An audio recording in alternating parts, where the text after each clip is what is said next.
Hi all, അസ്സലാമു അലൈക്കും. ഇന്നത്തെ വീഡിയോ നമ്മുടെ മാൻഡിവില്ല പ്ലാന്റിനെ പറ്റിയാണ് കേട്ടോ. അത്യാവശ്യം വലുപ്പത്തിയൊരു മാൻഡിവില്ല പ്ലാന്റിൽ നമുക്കൊരു സർപ്രൈസ് അത് തരുന്നുണ്ട് കേട്ടോ. അപ്പോൾ അതാണ് ഞാൻ നിങ്ങൾക്ക് ഈ വീഡിയോയിൽ ഷെയർ ചെയ്യാൻ ഉദ്ദേശിക്കുന്നത്. പിന്നെ എൻ്റെ മാൻഡിവില്ല പ്ലാന്റിൻ്റെ വീഡിയോ നിങ്ങൾ കണ്ടിട്ടുണ്ടാവുമല്ലോ, അത് സ്റ്റാൻഡ് ഉണ്ടാക്കുന്നതും അപ്പോൾ മാൻഡിവില്ല പ്ലാന്റ് നട്ടു കൊടുക്കണതൊക്കെ ആയിട്ട് ഒരു വീഡിയോ ഞാൻ ഷെയർ ചെയ്തിട്ടുണ്ടായിരുന്നു. ആ വീഡിയോ കണ്ടിട്ട് പലരും എനിക്ക് പലരും എന്ന് പറഞ്ഞാൽ കുറച്ച് അധികം ലൈക്സൊക്കെ എനിക്ക് കിട്ടിയിട്ടുണ്ട്. പിന്നെ കുറച്ച് പേര് കമൻസിലൂടെയൊക്കെ ഇപ്പോൾ ആ പ്ലാന്റ് എങ്ങനെയായി എന്തായി എന്നൊക്കെ ചോദിച്ച് അഭിപ്രായങ്ങൾ ഉണ്ടാകുന്നു കേട്ടോ. അപ്പോൾ അവർക്കൊക്കെ കൂടി വേണ്ടിയാണ് ഞാൻ ഈ വീഡിയോ ഷെയർ ചെയ്യുന്നത്. നമ്മുടെ പ്ലാന്റ് കുഴപ്പമൊന്നും ഉണ്ടാകുന്നില്ല, അൽഹംദുലില്ലാ. നന്നായിട്ടൊക്കെ പിടിച്ച് കിട്ടിയിരുന്നു. അത്യാവശ്യം നന്നായിട്ട് മുട്ടും പൂക്കളൊക്കെ കിട്ടിയിരുന്നു കേട്ടോ. ഇപ്പോൾ ഒരു മഴയുടെ ഈ കർക്കിടക മാസത്തിൻ്റെ ആ കർക്കിടകമല്ല, ന്യൂനമർദ്ദത്തിൻ്റെ മഴയൊക്കെ ഉണ്ടാകുന്നില്ലേ, അതുകൊണ്ട് ഭയങ്കര മഴയായിരുന്നല്ലോ, അതുകൊണ്ടാണെന്ന് തോന്നുന്നത് പ്ലാന്റൊക്കെ ഒന്ന് മുട്ടിടലൊക്കെ നിന്നിരുന്നു കേട്ടോ. അപ്പോൾ ആ മഴ വന്നപ്പോൾ എൻ്റെ കുറച്ച് ചെടികളൊക്കെ നശിച്ചു പോയിരുന്നു. അപ്പോൾ ഈ പ്ലാന്റിന് ഞാൻ വേഗം എൻ്റെ കാർപ്പോർച്ചിക്ക് എടുത്ത് വെച്ച്, അതുകൊണ്ട് ഇപ്പോൾ കുഴപ്പമൊന്നുമില്ലാണ്ട് നിൽക്കുന്നുണ്ട് കേട്ടോ.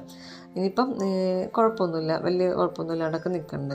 പിന്നെ നമ്മൾ നട്ടു കൊടുത്തപ്പോൾ ഞാനൊരു പ്ലാന്റല്ലേ ആ ഒരു പോട്ടിൽ നട്ടു കൊടുത്തത്. എനിക്ക് തോന്നുന്നു ഈ സ്റ്റാൻഡിൻ്റെ ചുറ്റും ഒരു 2-3 ഒക്കെ നട്ടു കൊടുക്കുകയായിരുന്നെങ്കിൽ നന്നായിട്ട് കവർ ചെയ്തിട്ട് ആ ഫോട്ടോയിൽ കാണണം, ആ വീഡിയോയിലെ ഫോട്ടോയിൽ കാണണില്ലേ, അതുപോലെ തന്നെ നമുക്ക് കിട്ടിയായിരുന്നല്ലേ കേട്ടോ. ഇതിപ്പം ഇങ്ങനെ നട്ടു കൊടുത്തുകൊണ്ട് പിന്നെ അതുപോലെ നമ്മൾ വള്ളിയൊക്കെ വരുമ്പോൾ അപ്പം തന്നെ ഇങ്ങനെ ചുറ്റി കൊടുക്കണം കേട്ടോ. അപ്പോൾ നല്ല ഭംഗി തന്നെ കവർ ചെയ്ത് നിന്നോളും. പിന്നെ ഈ പ്ലാന്റിൻ്റെ എന്ന് പറഞ്ഞാൽ നമുക്ക് ഒരു എണ്ണം നഷ്ടം പറ്റിയിട്ടുണ്ട്. അത് നമ്മുടെ റെഡ് പ്ലാന്റ് ആണ് കേട്ടോ.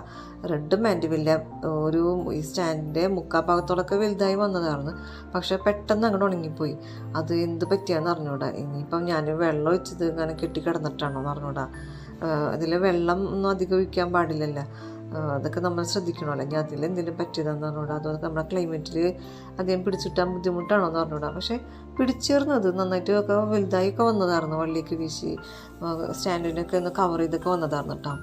ഇപ്പം ഞാൻ പറയാനെന്ന് വന്നത് മെയിനായിട്ട് വന്നതാ, ഇത് ഇത്രയും വന്നൊരു മാൻഡിവില്ല പ്ലാന്റിൽ നമുക്കിതാ ഇതുപോലെ ഓരോ ഭാഗത്തുനിന്നും കുറച്ച് റൂട്ട്സുകൾ വരുന്നുണ്ട് കേട്ടോ.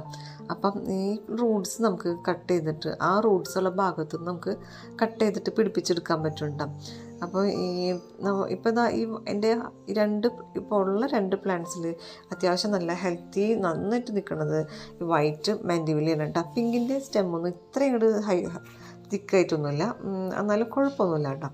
അപ്പോൾ ഇതിൽ എന്ന് പറഞ്ഞാൽ ഈ വൈറ്റിൻ്റെ ഇവിടെ നിന്ന് ഒരുപാട് അത്യാവശ്യം ഒന്ന് ഹൈറ്റൊക്കെ വെച്ച് കഴിഞ്ഞപ്പോൾ ഒരുപാട് റൂട്ട്സൊക്കെ പോലെ വരുന്നുണ്ട് കേട്ടോ. കണ്ട ഇതുപോലെ വരുന്നുണ്ട്. അപ്പോൾ ആ ഭാഗമൊക്കെ നമ്മൾ ഇതുപോലെ ഇങ്ങനെ കട്ട് ചെയ്ത് വെച്ചിട്ടുണ്ടെങ്കിൽ നമുക്ക് പെട്ടെന്ന് പിടിപ്പിച്ചെടുക്കാൻ പറ്റുന്നുണ്ടോ. പിന്നെ ഇപ്പം ഈ മഴയും ആ ന്യൂനമർദ്ദത്തിൻ്റെ മഴയൊക്കെ കഴിഞ്ഞപ്പോൾ നമ്മുടെ പിങ്ക് മാൻഡിവില്യമിൽ കുറച്ച് മില്ലി ബഗ്സൊക്കെ വന്നിട്ടുണ്ട് കേട്ടോ. പിന്നെ ഈ മില്ലി ബഗ്സിനെയൊക്കെ ഒന്ന് ഓടിപ്പിച്ച് കളയണം. അപ്പോൾ അതിനെ നീം ഓയിലൊക്കെ ഡൈല്യൂട്ട് ചെയ്തിട്ട് സ്പ്രേ ചെയ്ത് കൊടുക്കാമെന്ന് വിചാരിക്കാൻ കേട്ടോ. അപ്പോൾ ഞാൻ എൻ്റെ വീഡിയോയിൽ ഞാൻ നിങ്ങൾക്ക് ഷെയർ ചെയ്യാൻ മെയിനായിട്ട് ഉദ്ദേശിച്ചത് ഇതൊക്കെ തന്നെയാണ്. ഈ മാൻഡിവിൽ അത്യാവശ്യം വലിപ്പമൊക്കെ എത്തുമ്പോൾ അതുമൊന്ന് റൂട്ട്സൊക്കെ വരുന്നുണ്ട് കേട്ടോ, നോട്ട്സിൽ നിന്ന്.